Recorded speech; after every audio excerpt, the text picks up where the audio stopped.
Olha só, tá difícil a vida para quem dirige carro de aplicativo, né? Claramente, Uber, né? O Uber tá explorando até o fim os motoristas. E agora criaram uma nova fórmula, já completou um mês, na verdade, desse novo sistema, que é baseado num preço fixo da passagem. Então a Uber faz um cálculo, levando em conta o trajeto, o preço final da viagem. Só que é o seguinte, eles criaram um sistema agora em que o motorista do aplicativo não pode fazer o caminho que ele quer ou que o cliente sugere. Ele não pode fazer, ele tem que seguir rigorosamente o que o aplicativo da Uber indica. Tem um aplicativo da Uber que indica o caminho exatinho que o motorista tem que fazer. Isso está causando uma tremenda confusão entre o motorista e o passageiro também. Nós mostramos ontem aqui o relato da Márcia, a gente só vai identificar como Márcia, ela é motorista da Uber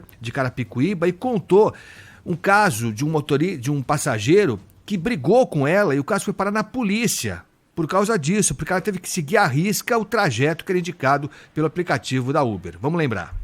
Então, antigamente, antes do dia 7 de abril, quando o passageiro entrava no carro, ele falava assim, eu quero que você faça o meu caminho.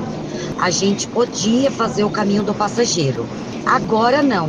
Agora a Uber paga preço fixo. Eu tenho que seguir o aplicativo.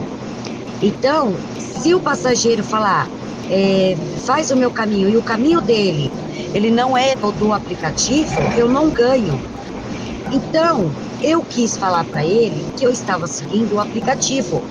Eu não fiz o caminho além do aplicativo. E ele achou que eu estava fazendo. Por quê? Era uma reta só. Eu estava na 23 de maio, tinha que ir reto. Só que o aplicativo mandou ir por dentro da cidade de São Paulo.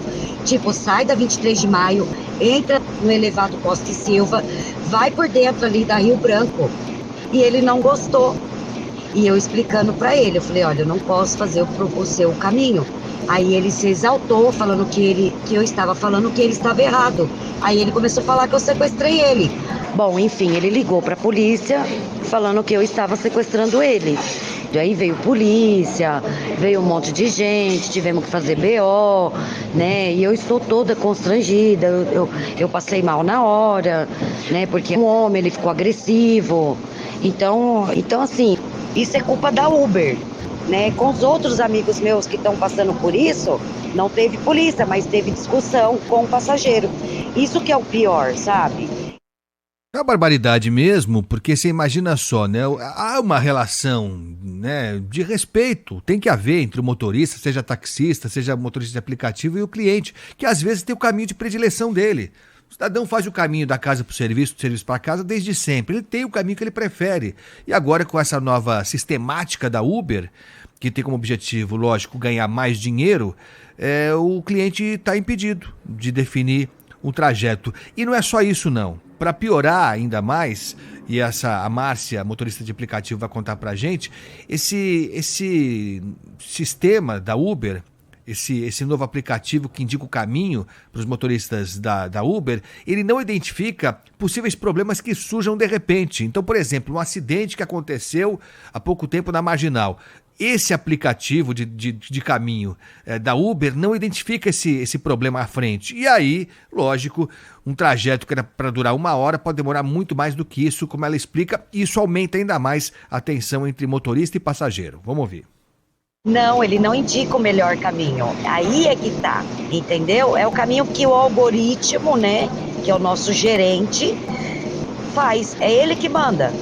Se esse caminho é igual eu tô te falando, se no trajeto, vamos supor, aconteceu um acidente na Marginal, e eu estiver na Marginal, o aplicativo ele não vai reconhecer aquele problema lá na frente. Então ele manda eu seguir em frente. Se tiver qualquer coisa, obstáculo da viagem, o aplicativo não calcula isso. Ele não é preciso igual o Waze. É esse o maior problema nosso aqui em São Paulo agora com esse preço fixo dela. E se eu sair daquela rota, por exemplo, é 16 quilômetros e eu fazer 20, esses 4 quilômetros que eu andei a mais, eu não ganho. Eu perco. A Uber, prejudicou os passageiros, prejudicou a gente tá com os menores ganhos, entendeu? A Uber, ela acabou com a gente. Aí ela fala, não tá bom pra você, pede pra sair. Não, tem 1 mês e meio que eu comprei um carro na plataforma. Quer dizer, eu investi um dinheiro pra mim tá ganhando dinheiro. E ela acaba prejudicando a gente, tendo esse estresse. Então tem muita coisa, passageiro reclamando e motorista reclamando. É isso, né? Para quem lembra o começo da Uber, aliás, essa questão da Uber é um problema não só aqui no Brasil, né? Não só no mundo inteiro. Esse transporte via aplicativo é envolto em várias discussões, até porque desde que a Uber chegou aqui ao Brasil, e repito, isso aconteceu também em outros países, surgiu de cara uma situação diferente do aplicativo para o táxi normal. E existe até hoje muita diferença.